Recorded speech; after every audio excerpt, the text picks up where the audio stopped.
नमस्कार, मी स्वाती सकपाळ. आपण पाहत आहात जनादेश वृत्तवाहिनी. पाहूया आजच्या काही ठळक घडामोडी. शिवसेनेमध्ये एवढं काम केलं, पण त्यांनी आपल्यावर विश्वास दाखवला नाही. काँग्रेसने एका दिवसात मला तिकीट दिलेलं आहे. मुंबई महापालिका निवडणूक 2026 करिता वॉर्ड क्रमांक 144 मध्ये शिवसेना उबाठा पक्षात बंडखोरी झाली आहे.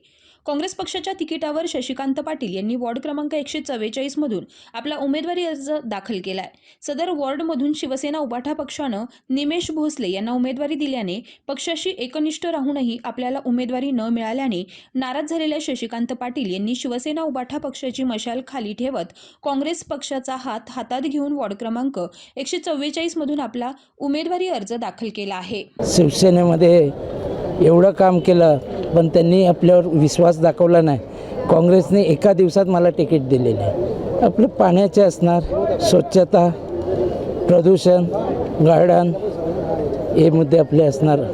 शिवसेनेने आपल्यावर अविश्वास दाखवल्यानंतर काँग्रेस पक्षाने एबी फॉर्म दिलेल्या उमेदवाराचा एबी फॉर्म बाद करून आपल्यावर विश्वास दाखवून आपल्याला एबी फॉर्म दिला आहे. तर त्याचसोबत वंचित बहुजन आघाडीचा समर्थन असल्याकारणाने आपल्याला चांगला प्रतिसाद मिळत आहे. लोकांकडनं पण चांगलीच म्हणजे आपल्यासाठी जी धावपळ आहे ती दिसण्यात येते. कार्यकर्ते सगळे ॲक्टिव्ह आहेत आणि निश्चितपणे आपण निवडून येणार याची खात्री आहे. कॅमेरामन इक्बाल शेखसह पल्लवी केदार, जनादेश वृत्तवाहिनीकरिता